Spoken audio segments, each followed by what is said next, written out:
Hi, everyone, and welcome to our webinar today. I'm Bill Squadron. I'm president of Our Energy Policy. And as many of you know, our organization is dedicated to programs and services that help facilitate sound energy policy, substantive and serious civil dialogue about key energy issues.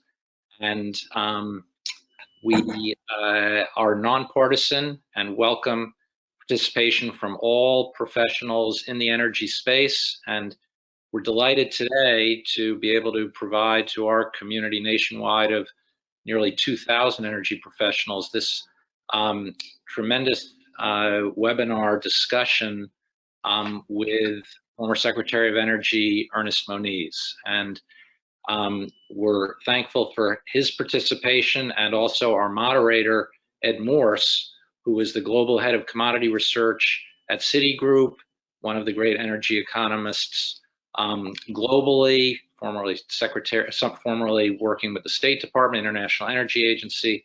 So they will have a discussion followed by a Q&A with all our attendees. So before we jump in, I do want to note a couple of really interesting points. Secretary Moniz, now CEO of Energy Futures Initiative, which just this morning announced a very important, really groundbreaking coalition with the AFL-CIO to pursue an initiative around energy jobs. And I'm sure he will be discussing that in his conversation in a couple of minutes.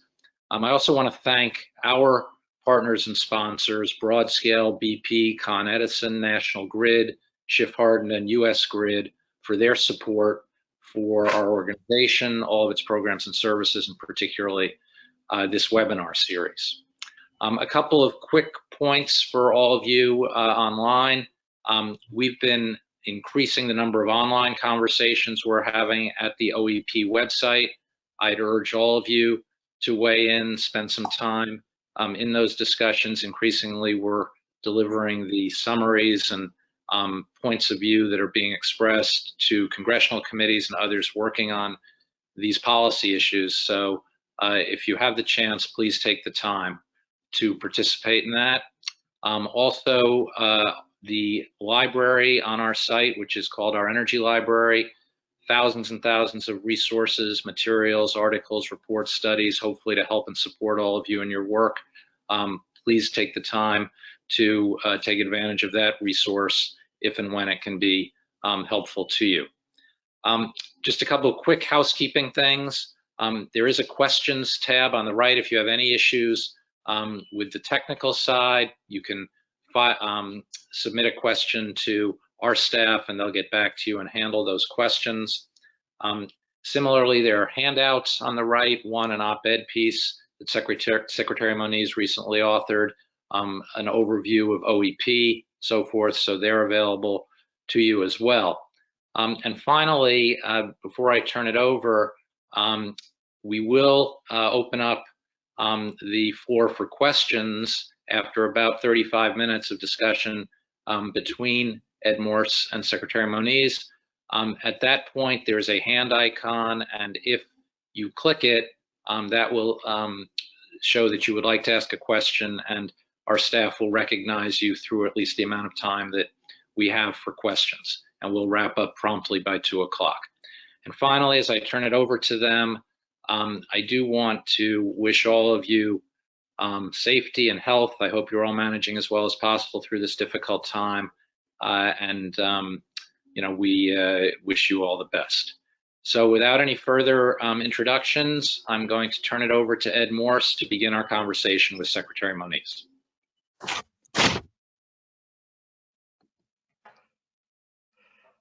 Thanks very much, Bill, and welcome everybody. I'd like to start with what Bill just was talking about, namely, this is Earth Day. You're having a very busy day today, and you started it with this announcement of the partnership between the EFI, Your Energy Futures Initiative, and the AFL-CIO, creating this new labor energy partnership designed to create and preserve jobs while also addressing the climate crisis. Can you take a few minutes at the beginning of this conversation to outline what you hope to achieve by this partnership? Sure, Ed.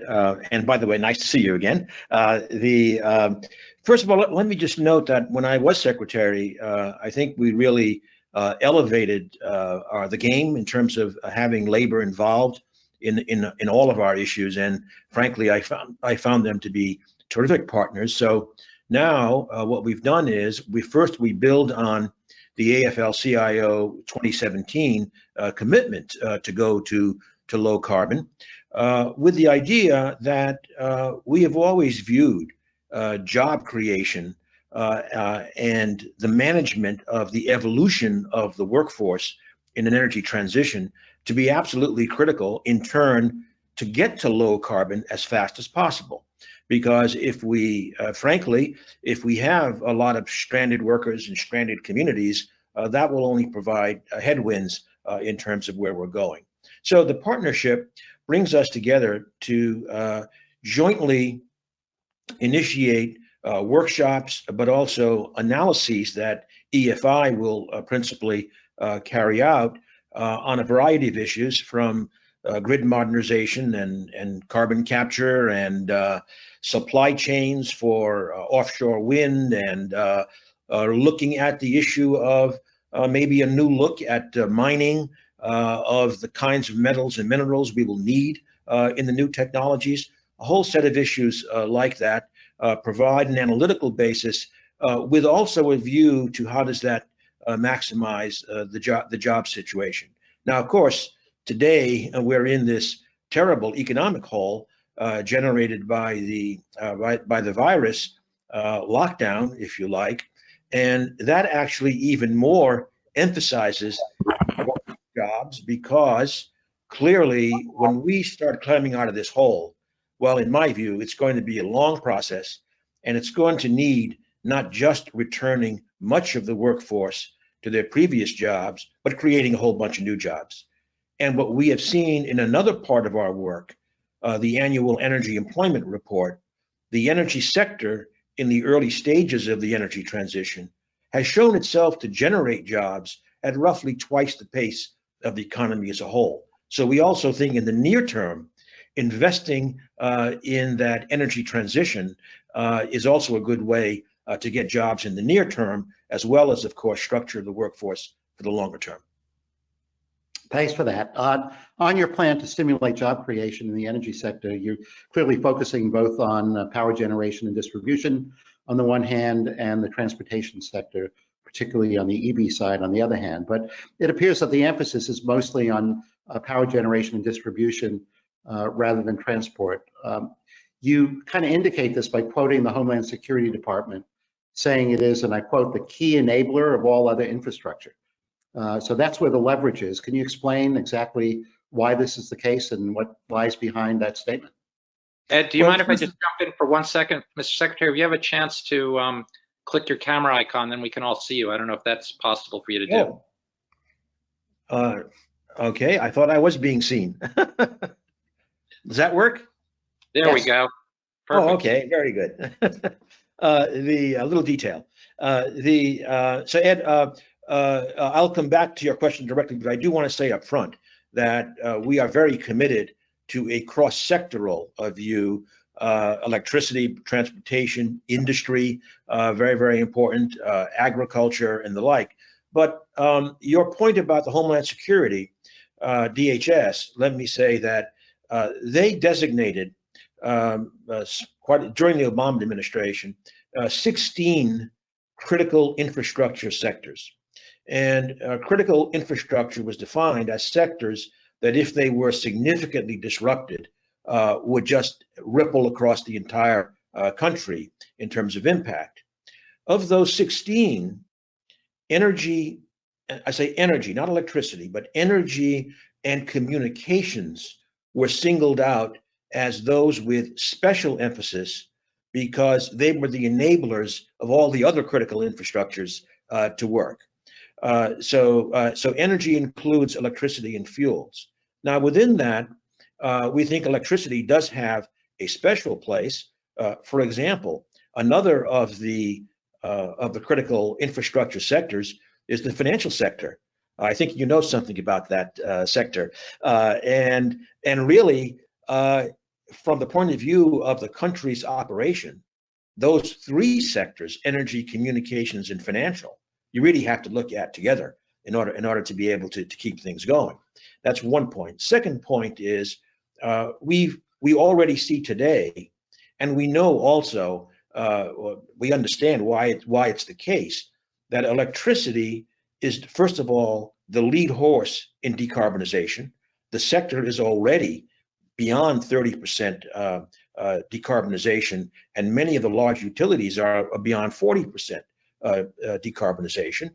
So it's very critical in leading the way towards mid-century net zero. And of course, in addition, as the electricity sector decarbonizes more rapidly than others, then the extent to which the other sectors can be electrified then of course adds to the decarbonization impetus. Now, that's very important, and maybe we'll come back and discuss more of the modernization issues there, but we also can't be Pollyannish. At least in our view, we're not going to electrify the entire transportation sector. Certainly, very heavy trucks and aircraft, et cetera, are examples of very tough areas to decarbonize, certainly to electrify. In industry, many industries, energy intensive with, for example, the requirements for very high temperature process heat, probably need a fuel in there. So we're going to look at those sectors as well. I might give as an example, carbon capture and sequestration could be very important for industrial decarbonization. Hydrogen economy could be important across all of those sectors. So it's a big issue, but yes, electricity will be a very, very important focus. Thanks for that. Sticking with electricity for a while, as you pointed out many times, and we've certainly talked about it directly, the power sector is highly vulnerable to climate change.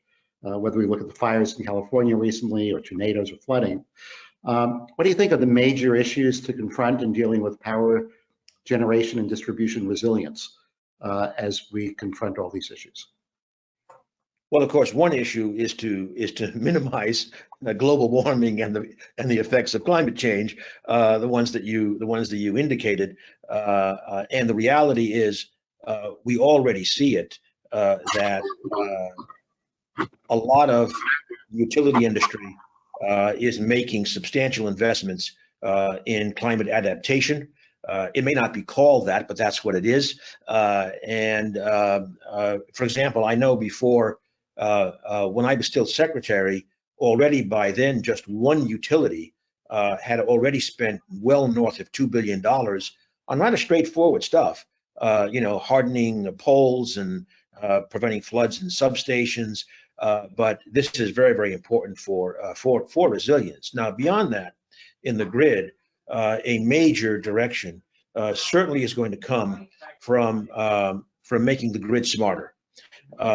Providing more opportunities to have power flow in different directions, also to have more distributed generation, to have more microgrids. So I think all of those will come together as a much more resilient system, and at the same time, at least as, and frankly, more than today in reliability as well. Maybe we should. I might also add another point I should really add there, of course, is and this is a very important topic, is the critical issue of storage. One of the issues, of course, for electricity is that it has this wonderful trait of not being very easily stored. Now, clearly, we have batteries that are providing, a couple of hours of storage. In some places as much as 4, but the reality is for reliability, resilience, for delivering electricity day in, day out, and over the year, we need to open the aperture a lot on storage. Too often, storage has become equated to batteries. That does not solve the day-long storage that we need. It does not solve the month-long, the weeks-long, the seasonal storage that we will need if something like solar is a dominant contributor. We did a study in California, and it's not too complicated. There is something called latitude, and in California, it's fairly obvious. There is essentially twice as much sun in the summer as in the winter. So if you're going to have solar as a major contributor, that's just one example pointing out that you will need seasonal storage, for which we do not have a credible zero carbon answer today. So can we focus on that a little bit? We know you've done this study on California and the bottlenecks. What can the current state of knowledge and technology do for us in terms of dealing with interruptible sources of supply, and what are the challenges for technology, and can you outline perhaps what you're seeing in the way of new technology development to alleviate those bottlenecks? Yeah, so in the California study that you alluded to, first of all, for 2030, where California has a statutory goal of a 40% reduction economy-wide in emissions, we looked bottom up at more than 30 technology pathways across all the sectors to see about meeting that 40% goal. I would say the high-level answer is getting there is possible, but it requires really hitting on all cylinders. You got to hit pretty close to all 30 of those technology pathway developments to get there. And it's interesting when you look at the pattern and the kinds of technologies you need. Number one, by 2030, one has to recognize that you must get very large reductions in the transportation sector, because that sector is accountable for roughly 40% of California's emissions. And the number one contributor to getting the kind of reductions that we're talking about, we found by 2030 to be efficiency. Exactly the CAFE standards that are currently under threat. Retaining those aggressive CAFE standards is really important, because even as California gets to, say, 5 million electric vehicles by 2030, it'll still have 30 million internal combustion light-duty vehicles. Now, in the longer term, progress on electric vehicles, getting the costs down further, will be absolutely essential, getting the infrastructure built out. But also, there is still great potential, but we do need breakthroughs for low carbon fuels, liquid fuels. It could be advanced biofuels, for example, low carbon fuels in a somewhat different context, things like renewable natural gas. It's available today, but the costs really have to come down quite dramatically. So these are some of the innovations we will need. But if we turn to mid-century and a net zero target, then I would argue that while we have to hit on all cylinders for those technologies we see today, we are going to also have to have some big breakthroughs to get there. One of them I alluded to would be to get an economical, supported through infrastructure, hydrogen economy at large scale. That would be obviously a game changer in multiple sectors. You might call it the natural evolution of natural gas. Remove the carbon and leave the hydrogen and provide the heat you need in industry, et cetera. Another that we have also done an in-depth report on, which we think is essential for net zero, is what we call carbon dioxide removal. So it's getting carbon dioxide mainly out of the air, but not only through direct capture. There can also be natural processes, more photosynthesis, more trees. There can be direct air capture, which you see many interesting directions going on now, but again, a lot of cost reduction required. But also a category that we called technology enhanced natural processes. For example, developing plants, new cultivars, with extremely deep root systems to fix a lot more carbon dioxide. We have a whole portfolio of approaches that we outlined. We think it would take roughly $10 billion over 10 years to make huge advances in that kind of a portfolio of negative carbon technologies. And then hopefully those could scale in the time from, say, 2030 to mid-century and be a big contributor. If we can get some significant negative carbon contributions, that makes the solution for the rest of the economy a lot easier, number one. And number two, it holds out the prospect eventually, maybe in the second half of the century, to get the entire economy net negative. That would be a big game changer in terms of addressing the CO2 that's already been emitted. I'd like to follow up on that directly on two aspects of what you've just talked about. One is on hydrogen. What do you imagine the contribution will be to hydrogen to the energy sector by the end of this decade, the beginning of the next decade? What are the 2030 possibilities with hydrogen? And the other, you have, for as long as I've known you, talked about CCS and CCUS, and what are your current thoughts on what practically needs to be done to foster carbon capture and sequestration?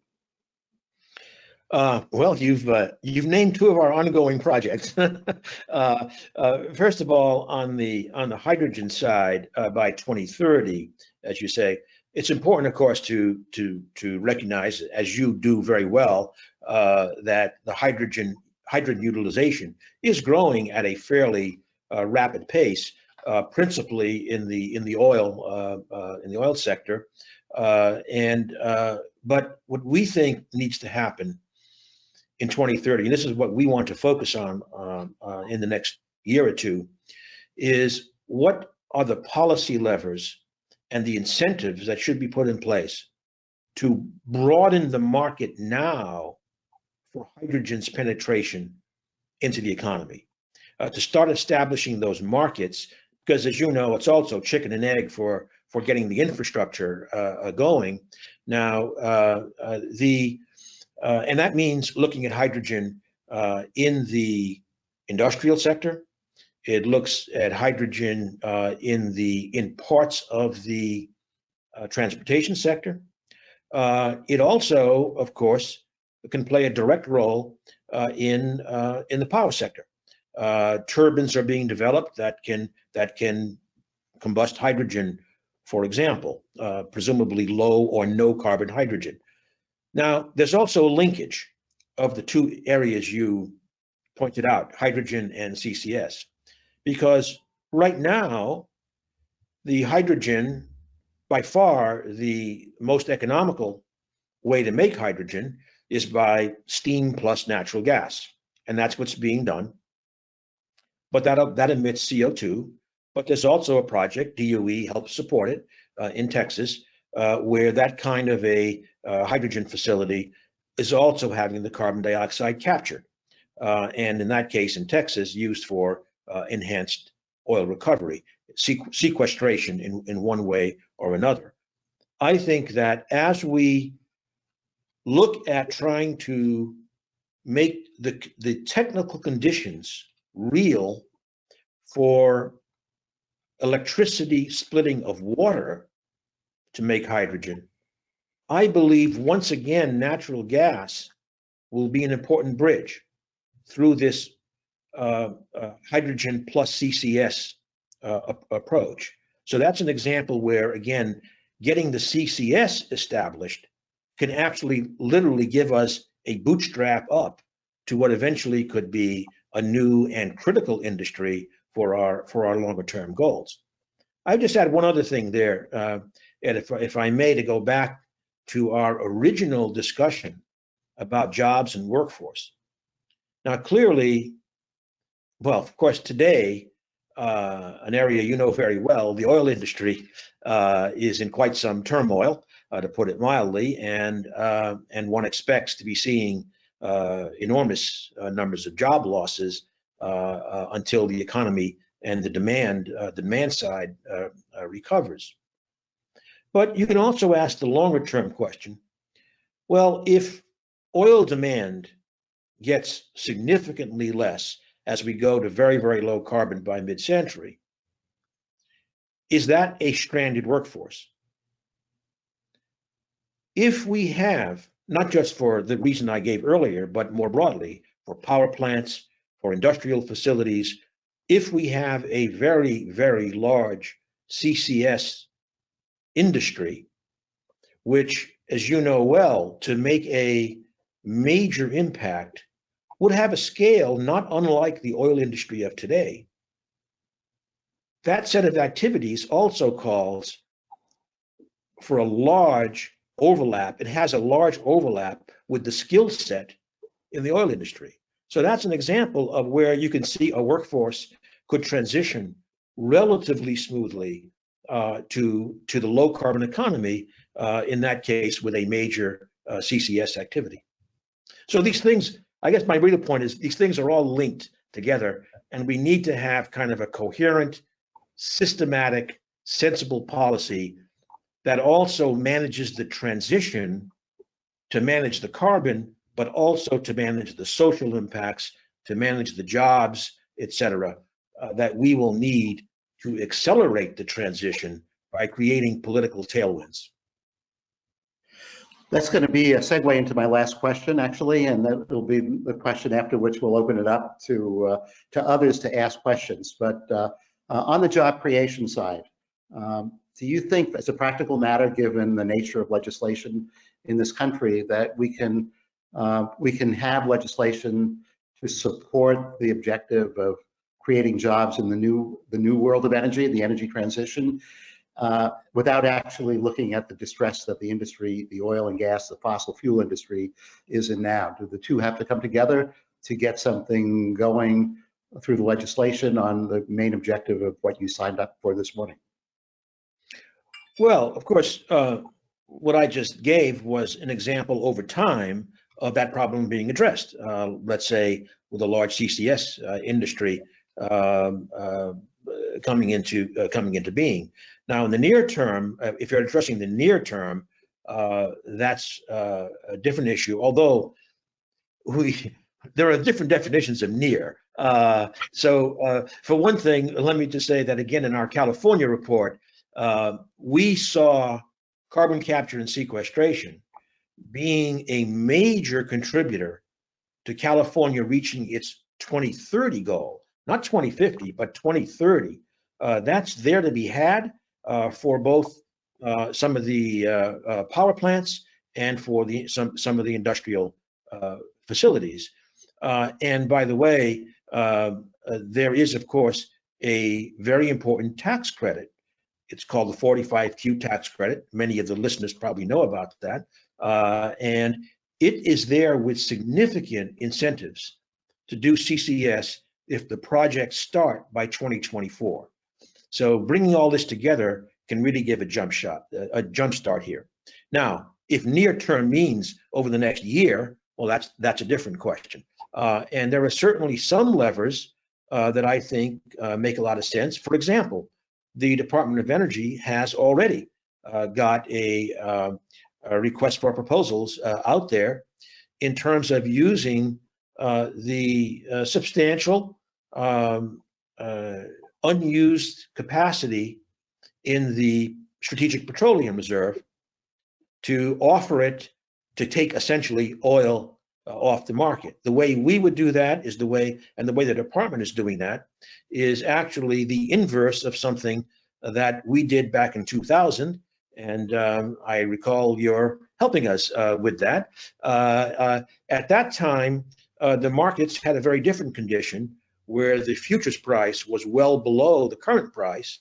So we could offer a swap of oil where companies could take some oil out, return it with a premium of oil a year later.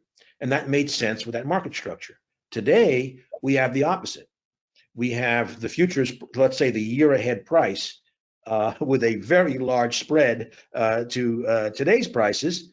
So the department can offer to store the oil, and then a year from now, the companies can economically, frankly, profitably withdraw the oil minus a little bit so that the petroleum reserve in both cases gains oil without a cash transaction. And in both cases, it helps take takes at least a little bit of the volatility out of the market. So there are many levers, including I would call relative creative ones like that that can be employed. Very good. So Bill and Kevin, we're more than halfway through the conversation. It's time to open it up to write-in questions. It's up to you now. Well, thank you very much. Appreciate that. Thank you to both of our speakers, Secretary Moniz and Ed Morse. To our audience, if you look at your interface for GoToWebinar, you will see 3 little buttons. You'll have your microphone, a full screen, and then a hand icon. If you click your hand icon, it will raise your hand and we will allow you to use your microphone and ask a question of our speakers. So if you would like to join in and ask a question, feel free to click that hand icon now and we'll go ahead and give you the floor. Okay, bear with me one moment. I do see questions rolling in. I have Jared Rodriguez. You are unmuted. Please feel free to ask a question when you're ready. Hello, Jared, can you hear me? have the floor. Perfect. Yeah. Yep. Yeah. So I guess we are bathed in a sea of unrecyclable plastic. What are the prospects for waste to energy plus sequestration and/or waste direct to hydrogen plus sequestration? I'm sorry, could you repeat the last part of the question, please? Yep. So waste to energy plus sequestration and/or plastics to hydrogen plus sequestration. Well, I guess what are the prospects of that type of technology? I see that there are some actual commercial demonstration plants in the UK currently. Yeah, I think right now in all those cases, and I would add other parts of waste, for example, agricultural waste, which is generating renewable natural gas, if you like. In general, I'd say that we have a lot of cost reduction to do yet in all of these areas. On the plastics and the plastics, the disastrous situation in the plastics in the oceans, for example, I think there we see a lot of shift away from these use it once plastics and dispose of it, which is positive. I think there are other ways to go about this as well. You mentioned making hydrogen, but things like using compostable materials, for example. We clearly need to address this. We have a virus pandemic. We have a plastic pandemic as well in terms of the environment and the oceans. I might just pivot. It wasn't your question, but on the oceans, I mentioned earlier getting negative carbon technologies for the atmosphere as being critical, but clearly we have a major oceans challenge there as well. The oceans are about 30% more acidic than they were after the Industrial Revolution, with the larger carbon dioxide loads in the atmosphere. And while there are many concerns that have to be addressed very carefully in the R&D phase, in terms of making sure there are not unintended consequences, we also need, and we advocate for R&D on various ways of basically getting a little more alkalinity, if you like, in the oceans, because the current acidity is, of course, killing a lot of marine life, coral reefs, and the like. Anyway, lots of issues there to deal with.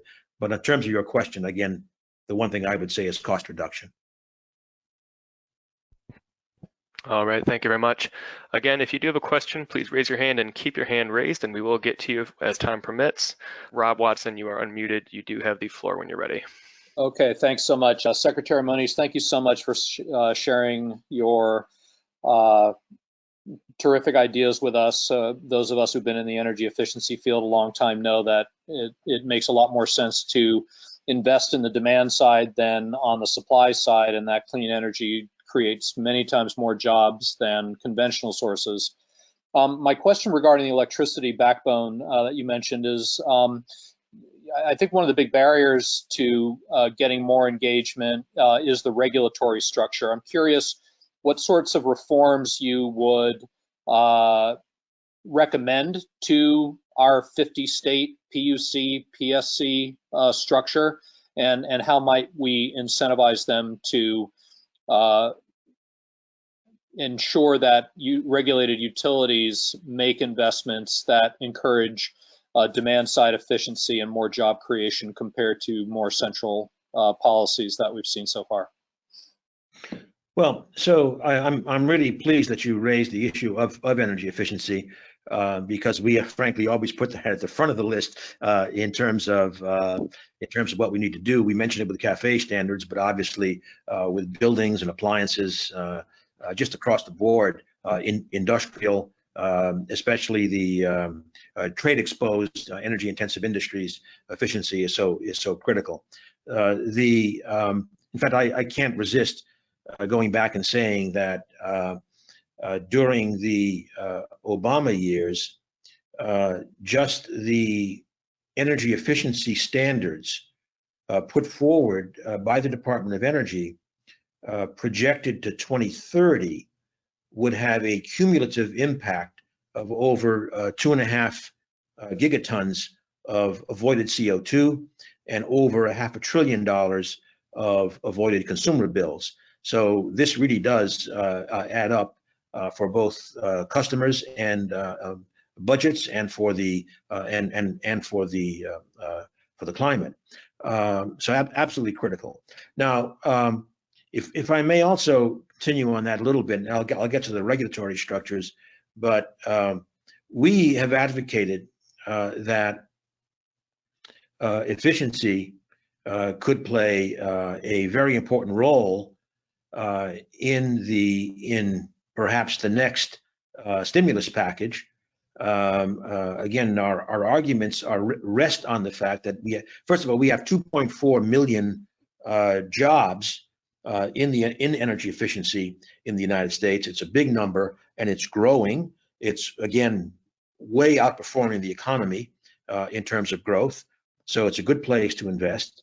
Number two is that we can think of efficiency programs in homes, obviously, but also in businesses, small, medium-sized businesses, in public buildings, and make two observations there. One is utilities, many of them, I think probably most of the utilities, already have demand-side management programs. And if there were an infusion of stimulus funds, you've got a system there already set up, the relationships with contractors, et cetera, to really move out quickly and accelerate these programs.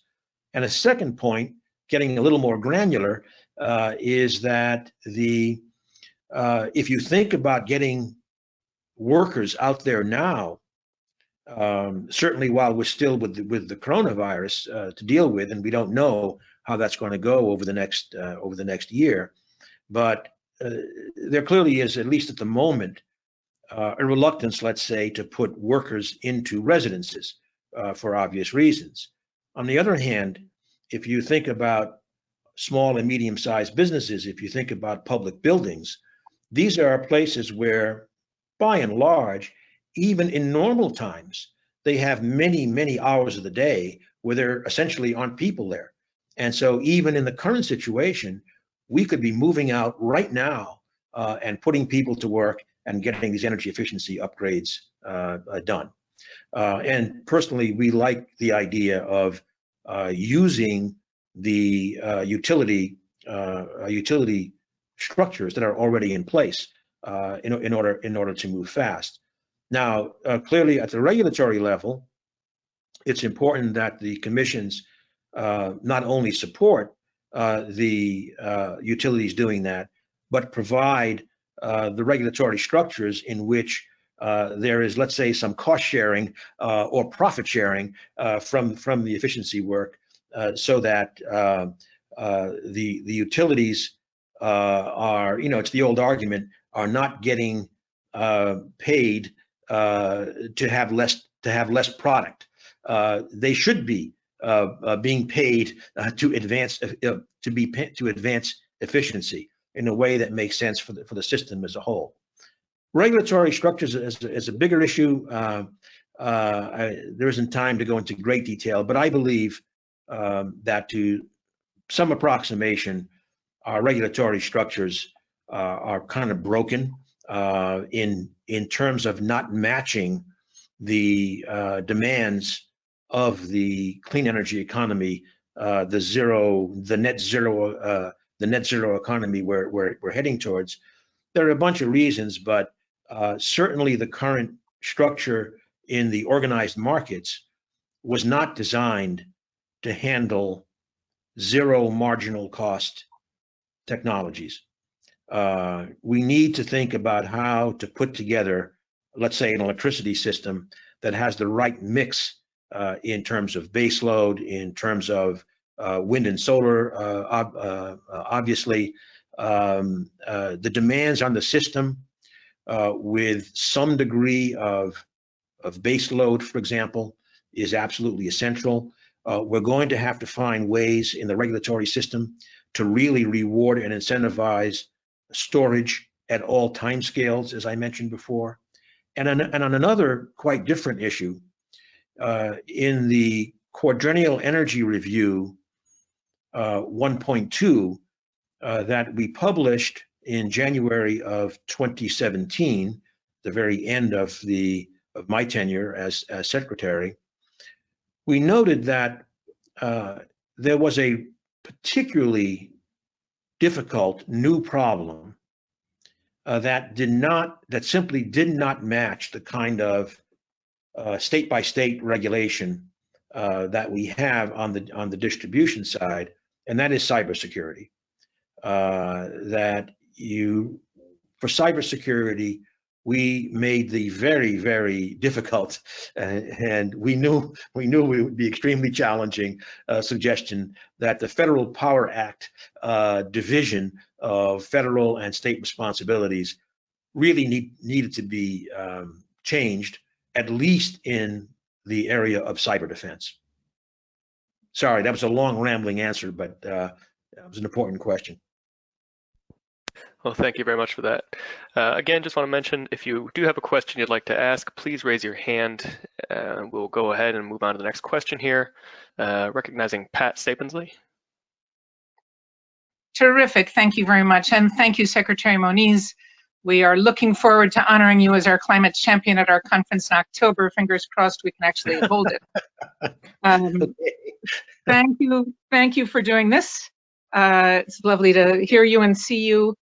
I agree on everything you've said, but unfortunately, politics is everything. Several of us have already written letters to the House Science Committee. We were asked to do so, proposing that the next infrastructure package include a jobs program for clean energy jobs, building energy efficient appliances, building out the grid, building energy efficient cars. We're trying to frame it as construction jobs. It's fine to talk to the House Science Committee, but I'm not sure how to approach the Senate or the White House.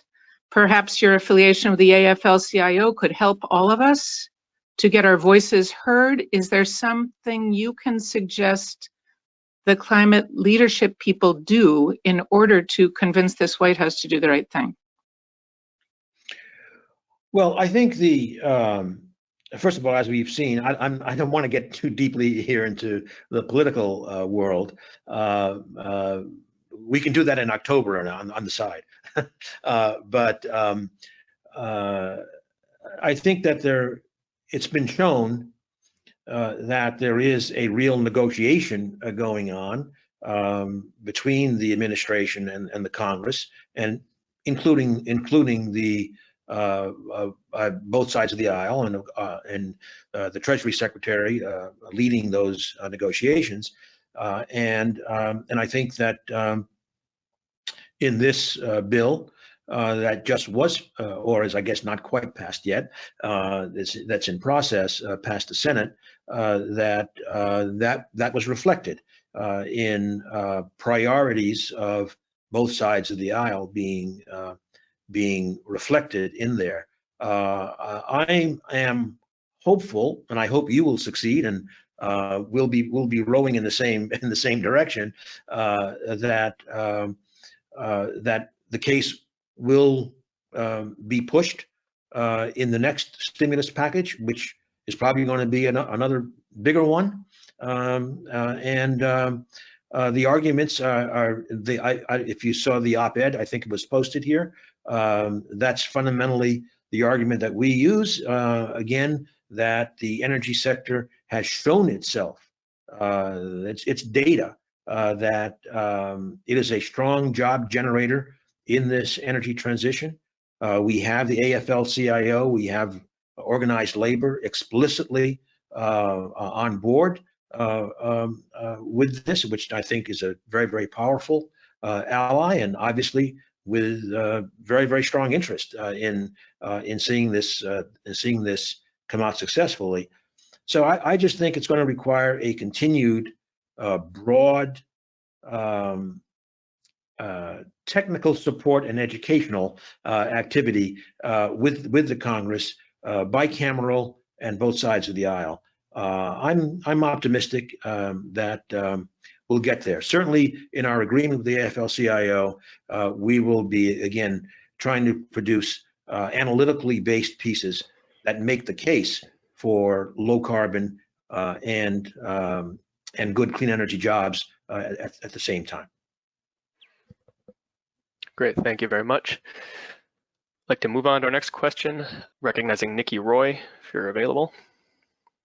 This is Kyla Hood. I'm not sure how that happened, but I wanted to ask. Well, first of all, I want to thank you so much for your time today, and then I just wanted to ask, what would the broad elements of a federal energy job program be? Unless I missed it, I don't think you covered more specifically what that would look like. And just to clarify, you asked what would the structure of a jobs program look like? Yeah, what would the structure of a federal energy jobs program look like? Well, I think it would be again, it would be very, very broad. Let's say in this stimulus world that is in the as we climb out of the hole over the next year, or I fear even 2 years that we're in, I think this should be a very, very broad-based program. I think, as I said already, number one, energy efficiency in buildings just offers a lot of really low-hanging fruit, even if the virus persists. As I said, there's still so much that we can do there. We might think about another thing that would lead to manufacturing jobs, the analog of cash for clunkers in terms of Energy Star appliances, for example. So bringing in highly efficient appliances. I think that an enormous effort on modernizing the electricity system is called for, and that goes. There's lots of elements of there, including digitizing substations and the like, but also, now this is not just a stimulus issue, but frankly, we have a enormous infrastructure job in front of us. It could be the charging stations for electric vehicles. It could be hydrogen stations for the future. One very important area, which is determinative of the flexibility that we will have in going to very low carbon, is getting over the challenges of building long distance, high voltage transmission lines. If we can't move the wind from the middle of the country, if we can't move the solar from the southwest, it's very, very constraining. Those are big job drivers, but also, as I say, they are enablers for the entire design of the low carbon system. So that's very important. Unfortunately, the history is not great. When I was secretary, we had a Pyrrhic victory in eventually establishing the legality of building a high voltage line that would have brought Oklahoma wind into the Southeast. There was an issue getting across state lines. The Pyrrhic victory was the legality was established, but the project failed. So anyway, that's a little bit of an aside, but that area is so critical and would be, again, an enormous job driver.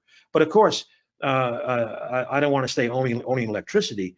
For example, something we've already seen, the transition from incandescent to LED lights has had a lot of restructuring of domestic manufacturing in that area.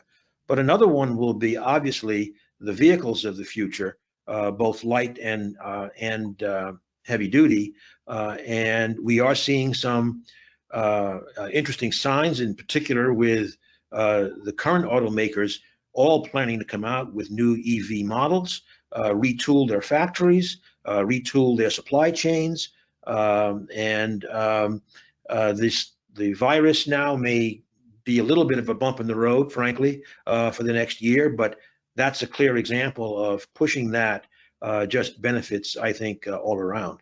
And I'll mention one more, because I'm also very fond of this. I come from southeastern Massachusetts, which is in the area that is very interested in building really a new offshore wind industry. Enormous supply chain challenges. One of the things that we want to do, it's on our list with the AFL-CIO, is we want to look at how that supply chain should look from ports to blade manufacturing to transportation of 110-meter blades. Not so simple a problem. How do we do that and make that a domestic supply chain, for example?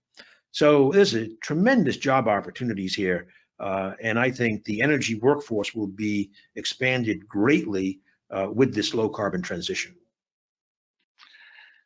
Thank you so much. I'm going to jump in here because we're nearing the end of our hour, and I know there are a lot more questions, thoughts that people have. One of the things we are going to do is take the initiative that's been announced by EFI with the AFL-CIO. So well articulated today by Secretary Moniz, and have a discussion online at the OEP site, which will be open to all of our professionals around the country, and we'll urge all of you to weigh in with both questions and observations, which we'll certainly be passing along to all the key stakeholders involved, as well as to EFI. So we're going to continue. I'm sorry we don't have more time for questions, but we're very grateful to Ed Morse and to Ernest Moniz for taking the time today to do this. Thanks again to our sponsors. I'd like to wish all of you happy Earth Day, health, safety for you, your families, and everyone in your networks. Please be on the lookout. We're going to be scheduling our next webinar 2 weeks from today, and we would look forward to having all of you join us. And I will close again with our thanks to our speakers. Bill, may I make one last remark? Absolutely. Very short one. Just because, again, we didn't really emphasize 50th anniversary of Earth Day. And the thing that I want to just emphasize to everyone, this is not getting political, is that the magic of Earth Day was the mobilization and the political accountability that resulted from it. And that's what we need, I think, on this 50th anniversary for our climate challenge. Thanks so much. That's a great way to end this. And thanks to all of you for joining us today. Have a great day. Thanks, Bill. Thanks, Ed. Thank you.